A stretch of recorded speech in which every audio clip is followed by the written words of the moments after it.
WSTKS-FM Worldwide, digital collaborative learning for the 21st century.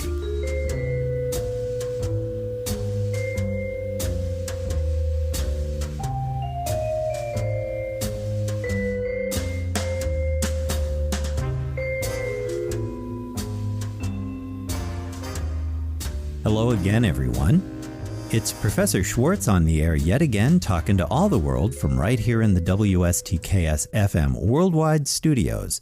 Join me today to learn about 10 steps to more active listening in your digital collaborative learning. Here's a hint. Texting or chatting with each other is not really the most effective way for your team to carry out the expected routine collaborative work each week. There is more to becoming an active listener than just fast thumbs. Becoming an active listener involves a range of behaviors and skills that you need to cultivate. Doing so in your activities related to this course will not only help you produce stronger work, but becoming a more active and engaged listener better prepares you for your transition to the globalized digital economy of the 21st century after graduation. Following a quick break, we'll get started with the 10 steps you can take to more active listening in your digital collaborative learning each week. Don't move.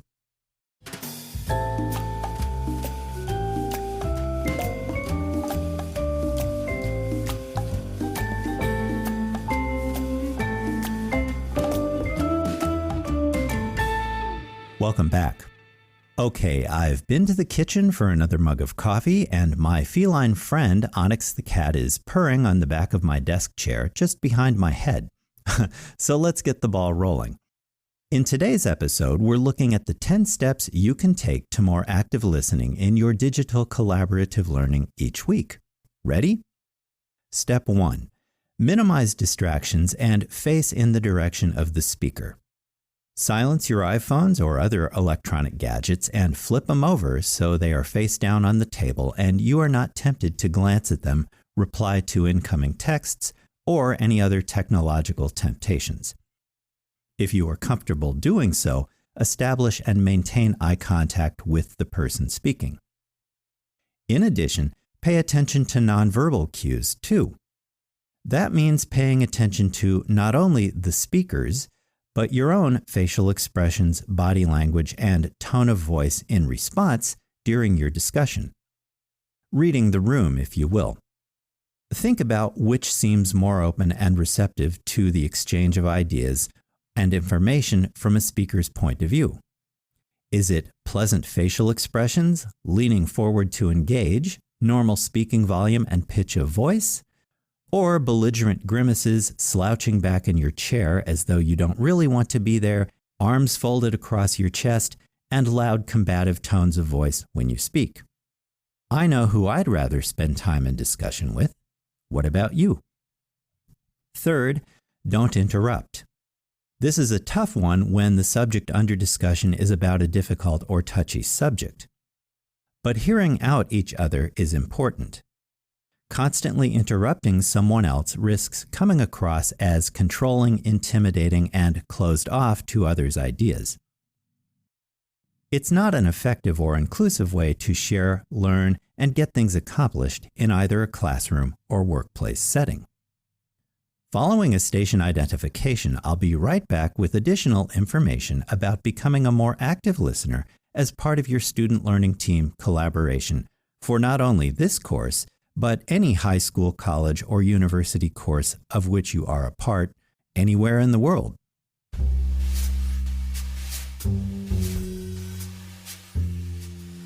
WSTKS-FM Worldwide, digital collaborative learning for the 21st century. If you find this podcast helpful, be sure to hit like, share, and subscribe.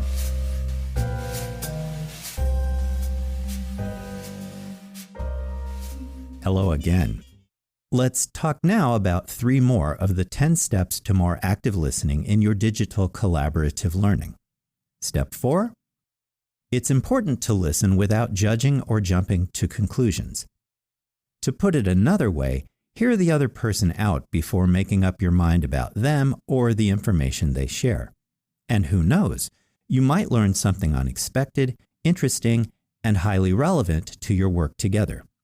It's just one more way to foster a more cohesive and collegial dynamic within your student learning team here on campus, or once you enter the globalized digital economy after graduation, where teamwork and committees have been a part of the scenery for quite some time.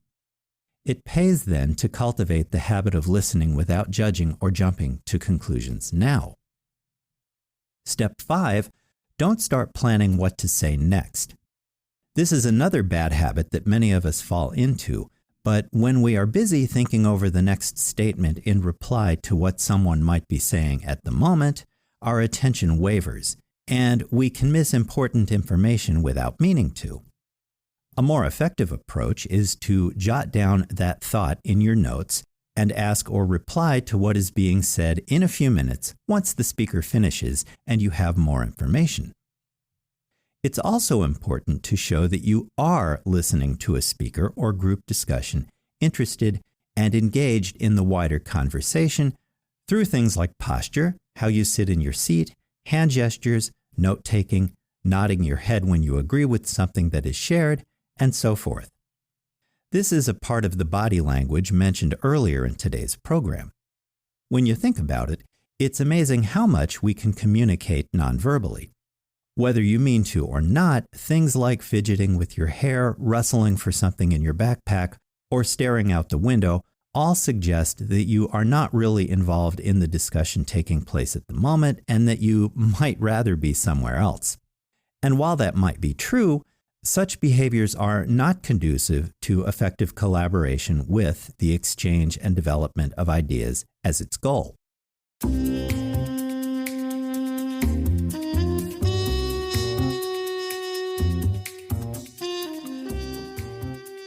Hello again. So far, in our look at 10 steps to more active listening in your digital collaboration, we've considered practices like minimizing distractions, looking toward the person speaking, listening without interrupting, reserving our judgment, delaying questions and replies until a speaker finishes sharing information, and the importance of demonstrating that we are, in fact, involved in the discussion or conversation taking place. Let's turn our attention now to a few additional points you want to keep in mind as part of your routine student learning teamwork each week. Step 7, don't impose your opinions or solutions on everyone else. Not only is this overbearing, but it ignores the fact that others might have equally valid ideas about how to address a task or solve a problem. Ideally, a team of people should have a clear discussion in which all ideas are presented, examined, and evaluated before decisions and approaches are finalized. For that to work, however, everyone needs to be physically and mentally present in real time, either face-to-face or through whatever conferencing application or software you use to meet. A series of disjointed text messages or tweets won't quite do the trick. Step 8 in your journey to becoming a more active listener in your digital collaborative learning is this. It's also important to stay focused as part of being a more active listener. This point harkens back to previous points about minimizing distractions and personal habits not conducive to active listening. By the same token, however, remaining focused can also mean sticking to the topic at hand. As one of my students put it in a podcast episode of her own recently, be conscious of each other's time. Stay on task and on topic to get things accomplished without wasting valuable time and mental energy, or in the process, raising collective frustration levels among your student learning team members. And the 9th step to becoming a more active listener in your routine digital collaborative learning? Questions, of course. Once a speaker or speakers have finished, you can demonstrate your interest and engagement in what has been said by asking follow-up questions of various kinds, making connections to related points, or seeking clarifications to make sure you understand what has been shared. As long as they are on topic and do not drift toward the frivolous, asking questions demonstrates your interest and engagement in the topic at hand. Following another station identification, We'll look at Step 10 to becoming a more active listener in your digital collaborative learning each week, plus a new semi-regular feature entitled Hey, Professor Schwartz. Stay tuned.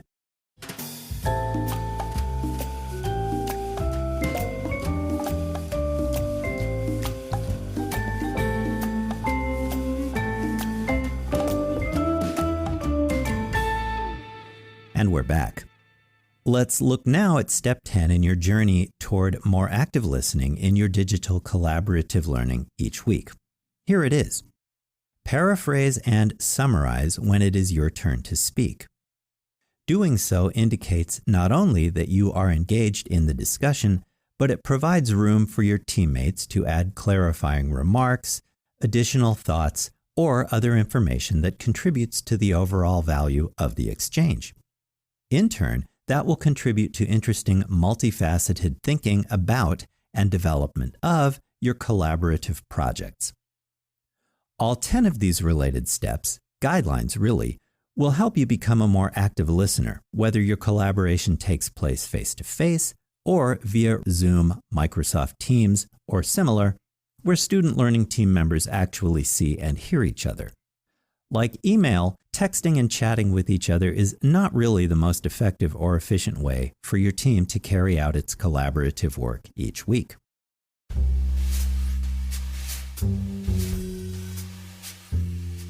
WSTKS-FM Worldwide, digital collaborative learning for the 21st century. If you find this podcast helpful, be sure to hit like, share, and subscribe.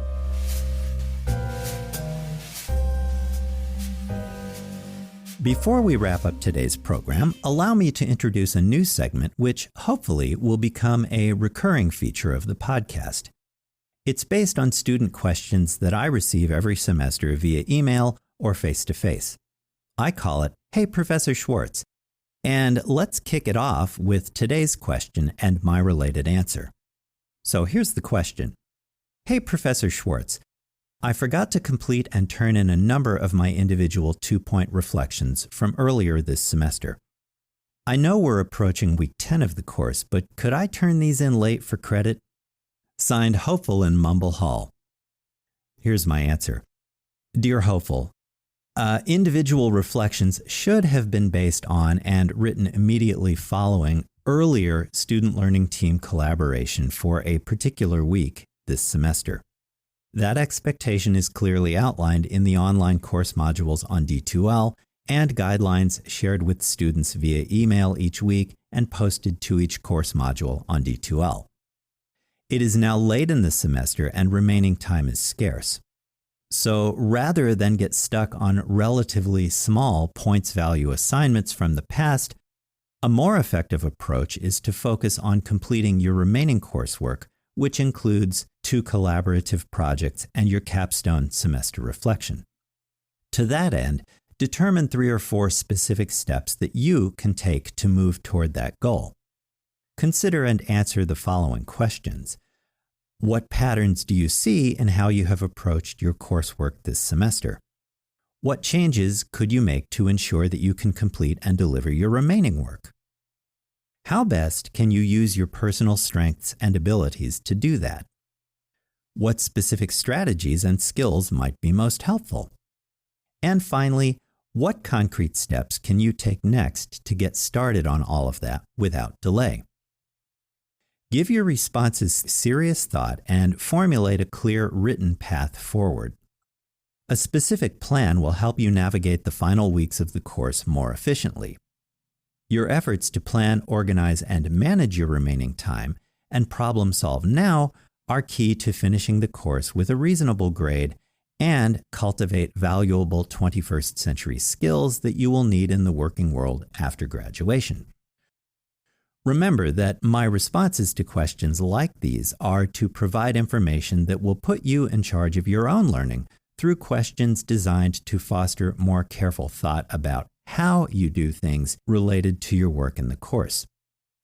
Thinking about your thinking, in other words, or metacognition, if we want to use the fancy term.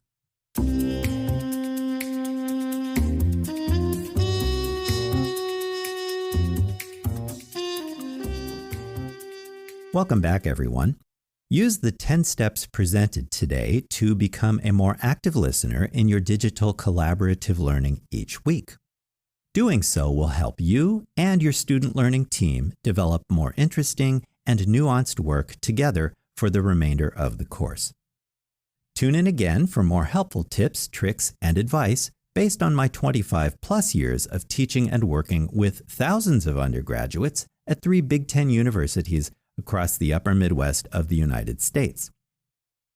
In the meantime, thank you for joining me today.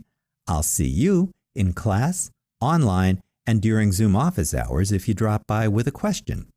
Stay healthy, have a safe and a productive week in the meantime.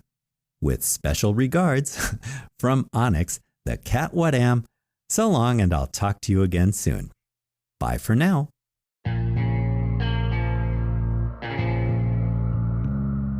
You've just heard a podcast from WSTKS-FM Worldwide, digital collaborative learning for the 21st century.